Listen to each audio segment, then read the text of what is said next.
Hello my dear boys and girls. TNDGE அதாவது நம்மளுடைய Tamil Nadu government இந்த வருஷம் உங்களுக்கு பிசிக்ஸ் क्वेश्चन பேப்பர் எடுக்க போறாங்க அப்படினா புக் இன்சைட் क्वेश्चंस மட்டும் அதுல இருந்து எவ்வளவு வரும் ஏனா எல்லாரும் என்கிட்ட கேக்குற கேள்வி என்னன்னா யானே சார் நான் புக் பேக் மட்டும் படிச்சா எனக்கு எவ்வளவு மார்க் என்னால எடுக்க முடியும் இதுதான் நீங்க கேக்குற கேள்வி இல்லையா அந்த கேள்விக்கான பதில நான் ப்ரீவியஸ் क्वेश्चन பேப்பர்ஸ் எல்லாத்தையுமே ஒரு சின்ன ரிசர்ச் பண்ணேன் அந்த ரிசர்ச் பண்ணி நான் கண்டுபிடிச்சிருக்கேன் ஆல்மோஸ்ட் இப்போ இந்த வீடியோல நான் என்ன சொல்றேன் ஆல்மோஸ்ட்லாம் இல்ல இப்போ இந்த வீடியோல நான் என்ன சொல்றேனோ அப்படிதான் உங்களுக்கு புக் இன்சைட் क्वेश्चंस வரும் டோட்டலா என்னென்ன புக் இன்சைட் क्वेश्चंस வரப்போகுது அது எப்படி இருக்கும் ஓகே லாஸ்ட் இயர்ல என்ன கேட்டிருந்தாங்க அதனால இந்த வருஷம் என்னெல்லாம் வராம இருக்கிறதுக்கு வாய்ப்பு இருக்கு எல்லாத்தையுமே நான் தெளிவா சொல்றேன் ஓகேவா நீங்க வந்து என்ன பண்ணிக்கோங்க எல்லாத்தையும் அழகா லிசன் பண்ணிக்கோங்க சரியா ஸோ ஃபர்ஸ்ட் நம்ம வந்து எங்க இருந்து ஆரம்பிக்கிறோம் அப்படின்னா போன வருஷம் क्वेश्चन பேப்பர்ல இருந்து ஸோ இந்த போன வருஷம் क्वेश्चन பேப்பர் எடுத்துக்கிட்டீங்க அப்படின்னா 1 மார்க்ஸ்ல இருந்து வருவோம் போன வருஷம் क्वेश्चन பேப்பர் பாத்தீங்க அப்படின்னு வச்சுக்கோங்களேன் எடுத்த உடனே ஃபர்ஸ்ட் பாலே க்ளீன் போல்டா வர மாதிரி என்ன பண்ணாங்க அப்படின்னா ஃபர்ஸ்ட் 1 மார்க்கே ஒரு கிரியேட்டிவ் 1 மார்க்கா தான் வந்து கேட்டாங்க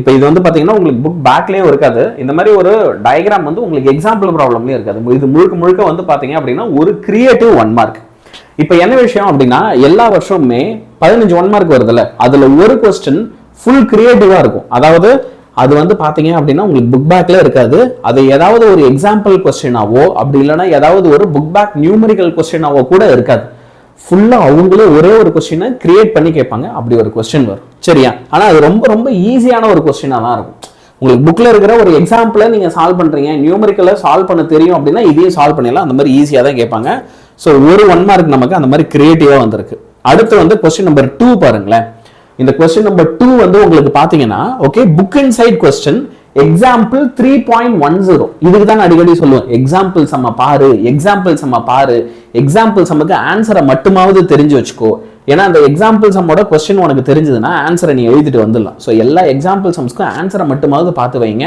அது உங்களுக்கு புக் இன்சைட் क्वेश्चனை என்ன பண்ணுவாங்க கேட்பாங்க அதுக்கு அடுத்து வந்து பாத்தீங்கன்னா ஆல்மோஸ்ட் கேட்ட மீதி क्वेश्चंस எல்லாமே வந்து புக் பேக் क्वेश्चंस தான் வந்திருக்கு ஒண்ணே தவிர இன்னும் 2 இருக்கு இத காமிக்கிறேன் சரியா இப்போ இது எல்லாமே வந்து புக் பேக் क्वेश्चंस இப்போ அப்படியே அடுத்த பேஜுக்கு போவோம் இதுவும் புக் பேக் தோ இருக்கு S calculate the distance up to which ray optics is good அந்த Fresnel distanceல ஒரு எக்ஸாம்பிள் ப்ராப்ளம் இருக்கும் எக்ஸாம்பிள் 7.11 அதை எடுத்து என்ன பண்ணிருக்காங்க ஒரு புக் இன்சைட் 1 மார்க் சோ இது வரைக்கும் 3 மார்க் வந்திருக்கு புக் இன்சைட்ல இருந்து 3 மார்க் அதுல ஒன்னு ஃபுல் கிரியேட்டிவ் புக்ல எங்கேயுமே இல்ல மீதி 2 எக்ஸாம்பிள் ப்ராப்ளம் அப்படியே நோட் பண்ணிக்கோ சரியா இப்போ அடுத்து வந்து நம்ம என்ன செய்யலாம் அப்படியே ஸ்க்ரால் பண்ணிட்டே வரலாம் 11 क्वेश्चन முடிஞ்சதா ரவர் ஏய் ஆப்ஷன்ஸ்ல எல்லாம் கவனமா இருடா புக்ல டயகிராம் ஆர்டர் ஒண்ணா இருக்குன்னா இங்க டயகிராம் ஆர்டரை மாத்தி கொடுத்துருக்காங்க அது உங்ககிட்ட சொல்லணும்னு தான் ஷஃபிள் பண்ணி கூட கேட்பாங்க இந்த क्वेश्चन கேட்டா ஏ தான் அப்படின்னு மனப்பாடம் எல்லாம் பண்ணிட்டு போவாது மாத்தி தருவாங்க புரியுதா மாத்தி தரும்போது அப்படியே வலையில கப்புன்னு மாட்டிப்பேன் சோ கரெக்ட் ஆன்சர் எதுனே பார்த்துட்டு போ சரியா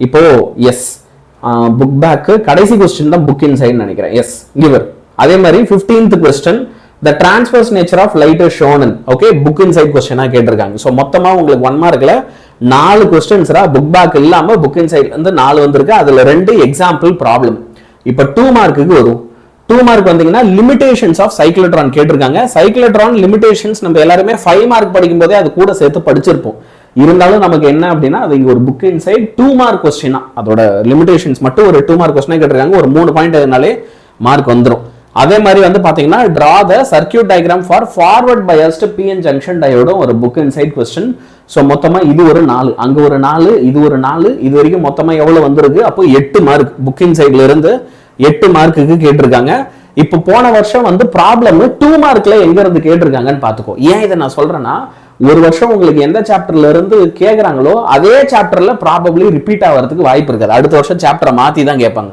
அப்ப நமக்கு இது சாப்டர் 2 கரண்ட் எலக்ட்ரிசிட்டில புக் பேக் நியூமெரிக்கல் ப்ராப்ளம் கேட்டாங்க which means அப்ப இந்த வருஷம் மேபி நீ கரண்ட் எலக்ட்ரிசிட்டில கொஞ்சம் ஈஸியான ப்ராப்ளம்லாம் பார்த்துட்டு மீதி கஷ்டமான ப்ராப்ளம்லாம் இக்னோர் பண்ணிட்ட அப்படினாலும் பிரச்சனை இல்லை இந்த வருஷம் வந்துடுச்சு அடுத்த வருஷம் அப்படியே திரும்ப ரிப்பீட் ஆக சான்ஸ் கிடையாது சரியா இப்போ அடுத்த விஷயத்துக்கு வரும் அடுத்து வந்து பாத்தீங்கன்னா 3 மார்க் இப்போ 3 மார்க்ல உங்களுக்கு வந்து பாருங்க क्वेश्चन நம்பர் 26 ஒரு ப்ராப்ளம் பேஸ்ட் क्वेश्चन கொடுத்திருக்காங்க எக்ஸாம்பிள் 8.2 8th சாப்டர் எக்ஸாம்பிள் 8.2 கேட்டிருக்காங்க புக் இன்சைட் क्वेश्चन வந்து பாத்தீங்கன்னா given account on magnetic Lorentz force கேட்டிருக்காங்க what are the advantages of alternating current system over direct current system ரெண்டுமே ஈஸி क्वेश्चन தான் book inside question theory question கேட்டிருக்காங்க problem உங்களுக்கு வந்து பாத்தீங்கன்னா 8th சாப்டர் எக்ஸாம்பிள் 8.2 ல இருந்து வந்திருக்கு which means அதுவே ரிப்பீட் ஆகிறதுக்கான வாய்ப்பு ரொம்ப கம்மி தான், ஞாபகம் வச்சுக்கோ. சரியா? நெக்ஸ்ட் வந்து பாத்தீங்க அப்படின்னா ஓகே, அது 2 முடிஞ்சா. ஸோ புக் இன்சைடை மட்டும் கணக்குப்படும். அப்போ அதுல ஒரு 3 3 8 6 14 மார்க், இது வரைக்கும் 14 மார்க் புக் இன்சைட்ல இருந்து வந்திருக்கு. சரியா? ஸோ எஸ், அதுக்கப்புறம் இதெல்லாம் எக்ஸாம்பிள் ப்ராப்ளம்ல கம்பல்சரி உங்களுக்கு எக்ஸாம்பிள் 9.2ல இருந்து வந்திருக்கு, அட்டாமிக் அண்ட் நியூக்ளியர் பிசிக்ஸ்ல இருந்து. அதையும் ஒரு கண் வச்சுக்கோ. ஓகே, இப்போ 5 மார்க்குக்கு வரும். 5 மார்க்கு பப்ளிக் எக்ஸாம்ல நிறைய பேருக்கு சார் நீங்க சொல்றது கரெக்டா ஒர்க் அவுட் ஆகுமா, மாத்தி எல்லாம் கேட்டுற மாட்டீங்களே அப்படின்னு ஒரு கேள்வி இருக்கு இல்லையா? இங்க பேர் எப்பயுமே உனக்கு வால்யூம் 1ல இருந்து ஒரு கொஸ்டின், வால்யூம் 2ல இருந்து ஒரு கொஸ்டின். 5 மார்க்கை பொறுத்த வரைக்கும் அவங்க எல்லாமே புக் பேக் தான் கேட்கறாங்க. மிஞ்சி போனா எக்ஸாம்பிள் ப்ராப்ளம் கேட்பாங்க. ஸோ அதை பார்த்துக்கலாம். சரியா? ஸோ நீங்க புக் பேக் 5 மார்க்கை பொறுத்த வரைக்கும் புக் பேக் படி போதும். ஓகே, எக்ஸாம்பிள் ப்ராப்ளம்ஸ் பார்த்துட்டுனா பயப்படவே தேவையில்லை. பாரு புக் பேக். ஆனா வால்யூம் 1 வால்யூம் 2 அடுத்து வந்து பாத்தீங்க அப்படின்னா இங்கேயும் வால்யூம் 1 வால்யூம் 2 புக் பேக் தான் கேட்கறாங்க. அப்படியே கீழே வாங்க, இங்க ப்ராப்ளம் பார். இப்போ ப்ராப்ளம் வந்து உனக்கு எங்க இருந்து வந்திருக்கு அப்படின்னு பாத்தீங்கன்னா இந்த கொஸ்டின். ஓகே, உங்களுக்கு திஸ் ஆர் தட் ஃபார்மேட்ல தான் முதல்ல கேள்வி வருது. அந்த திஸ் ஆர் தட் ஃபார்மேட்லயும் வந்து நீங்க கேள்வியை கவனிச்சீங்க அப்படின்னா ஓகே, இது வந்து தமிழ், இங்கிலீஷ்ல. Yes, how will you induce an EMF by changing the area enclosed by the coil? இது புக் பேக் கொஸ்டின். சரியா? இது புக் பேக் கொஸ்டின். அது கூட சர்க்குலர் மெட்டாலிக்கல் டிஸ்க் எக்ஸாம்பிள் 4.14 கேட்டிருக்காங்க. ப்ராப்ளம் பேஸ் கொஸ்டினா இது வந்து உங்களுக்கு என்ன பண்ணியிருக்காங்க அப்படின்னா இங்க கேட்டிருக்காங்க. அதே மாதிரி வந்து பாத்தீங்கன்னா உங்களுக்கு ப்ரூஸ்டர்ஸ் லாவும் வந்திருக்கு. இங்க மேல வந்து பாத்தீங்கன்னா எஸ், எங்கது ப்ரூஸ்டர்ஸ் லாவும் உங்களுக்கு வந்து ஒரு கேள்வியா கேட்டிருக்காங்க. அடுத்த பேஜ்ல வரும். சாரி இதோ இருக்கு, அங்க தேட்டு இருக்கு. ப்ரூஸ்டர்ஸ் லா புக் பேக். அதே நேரத்தில் இங்க இருக்கிற ப்ராப்ளம் வந்து பாத்தீங்கன்னா எக்ஸாம்பிள் 7.18 கேட்டிருக்காங்க. ஸோ இப்போ நீ கவனிச்சனா ஓகே, உனக்கு ப்ராப்ளம் பேஸ் கொஸ்டின்ஸ் மட்டுமே இந்த கொஸ்டின் பேப்பர்ல எத்தனை இருக்கு பாரு. 2 மார்க்ல 2, சரியா? 3 மார்க்ல ஒரு 2 4, இதுல ஒரு 2 6 ப்ராப்ளம் பேஸ் கொஸ்டின்ஸ் வருது. ஆனா 5 மார்க் எல்லாமே புக் பேக்கா தான் இருக்கு. 5 மார்க் எல்லாமே வால்யூம் 1 வால்யூம் 2 தான் இருக்கு. எல்லாமே வால்யூம் 1 வால்யூம் 2 தான். அப்ப நம்ம எல்லாத்தையும் அழகா ஒரு கணக்கு எடுத்தோம் அப்படின்னு வச்சுக்கோங்க. நம்பர் ஆஃப் 1 மார்க்ஸ் புக் இன்சைட்ல எத்தனை வந்திருக்கு? 4. நம்பர் ஆஃப் 2 மார்க்ஸ் புக் இன்சைட்ல இருந்து எத்தனை வந்தது? 2. 3 மார்க்ஸ் எத்தனை வந்தது? 2. சோ லிட்டரலி உங்களுக்கு வந்து பாத்தீங்க அப்படின்னா இதுல ஒரு 4, இதுல ஒரு 6, 10, 14 மார்க். 14 மார்க்ஸ் புக் இன்சைட் கொஸ்டின்ல இருந்து வரும். ப்ராப்ளம்ஸ்ல இருந்து உங்களுக்கு மொத்தமா 6 ப்ராப்ளம் கேட்பாங்க. சோ அதுல ஒரு 10 இங்க ஒரு 5 15 மார்க் ப்ராப்ளம்ஸ்ல வருது. இப்படிதான் உங்களுக்கு இந்த வருஷமும் கொஸ்டின் பேப்பர் இருக்கும். இதுல எந்த மாற்றமும் இருக்காது. கேரண்டியா ஓகே, உங்களுக்கு 2 மார்க்ஸ்ல 2 ப்ராப்ளம் கேரண்டியா வந்துடும்.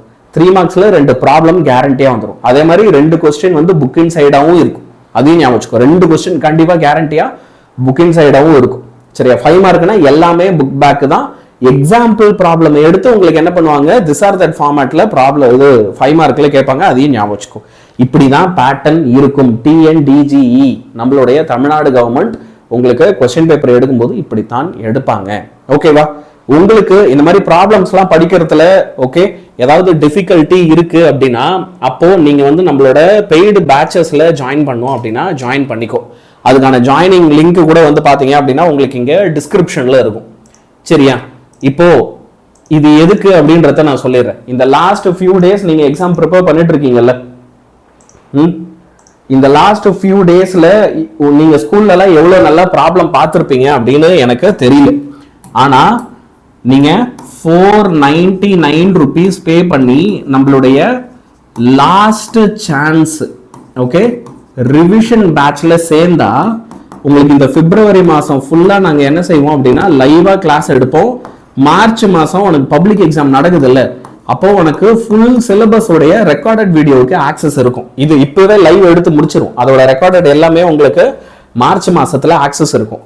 ஸோ அப்படி ஆக்சஸ் இருக்கிறதுனால நீ லாஸ்ட் மினிட்ல ஏதோ ஒரு ப்ராப்ளம் படிக்கணும், புரியல, தெரியல அப்படின்னா கூட இந்த ரெக்கார்டட் வீடியோஸை பார்த்து அழகா நீ வந்து என்ன செஞ்சுக்கலாம் அப்படின்னா ப்ரிப்பேர் பண்ணிக்கலாம். உனக்கு பிப்ரவரியில இருந்து மார்ச் வரைக்குமே ஆக்சஸ் இருக்கும். யார் யாருக்கு வேணுமோ 499 பே பண்ணி ஜாயின் பண்ணிக்கோ. எப்படி ஜாயின் பண்ணணும் அப்படின்னா அதுக்கான லிங்க் உங்களுக்கு வந்து எங்க இருக்கு? டிஸ்கிரிப்ஷன்ல இருக்கு. சரியா? அதே மாதிரி இதுக்கான பிடிஎஃப் லிங்க்கும் நான் தரேன். நீ அழகா வந்து என்ன செய்யலாம் அப்படின்னா டவுன்லோட் பண்ணிக்கலாம். சேனல் மறக்காம எல்லாருமே சப்ஸ்கிரைப் பண்ணிக்கோ. நான் உங்களுக்கு இப்போ இந்த ப்ராப்ளம்ஸ் புக் இன்சைட் கொஸ்டின் எல்லாத்தையும் லைவா கிளாஸ் வச்சு டீச் பண்றேன். நான் லைவா வந்து உங்களுக்கு என்ன செய்யறேன் அப்படின்னா டீச் பண்றேன். சரியா? நான் சொல்லி தரத்தை மட்டும் படிச்சா போதும். நான் டீச் பண்ண போறதை மட்டும் நீ படிச்சா போதும், வேற எதுவும் எக்ஸ்ட்ராலாம் வேண்டாம். புரியுதா? For example book back numerical நான் 20 கொஸ்டின் தான் நடத்துவேன், எக்ஸாம்பிள்ல 50 கொஸ்டின் தான் நடத்துவேன், அது போதும். 70 ப்ராப்ளம், அந்த 70 ப்ராப்ளம்ல தான் உனக்கு பப்ளிக்ல கேட்பாங்க, கேரண்டி. ஸோ அதனால சேனலை மறக்காம யாரெல்லாம் புதுசாக பார்க்குறியோ சப்ஸ்கிரைப் பண்ணி வச்சுக்கோ, செம யூஸ்ஃபுல்லாக இருக்கும். சரியா? நன்றிகள் பல. லைவ் கிளாஸஸ்ல மீட் பண்ணுவோம். சரியா? பாய் பாய்.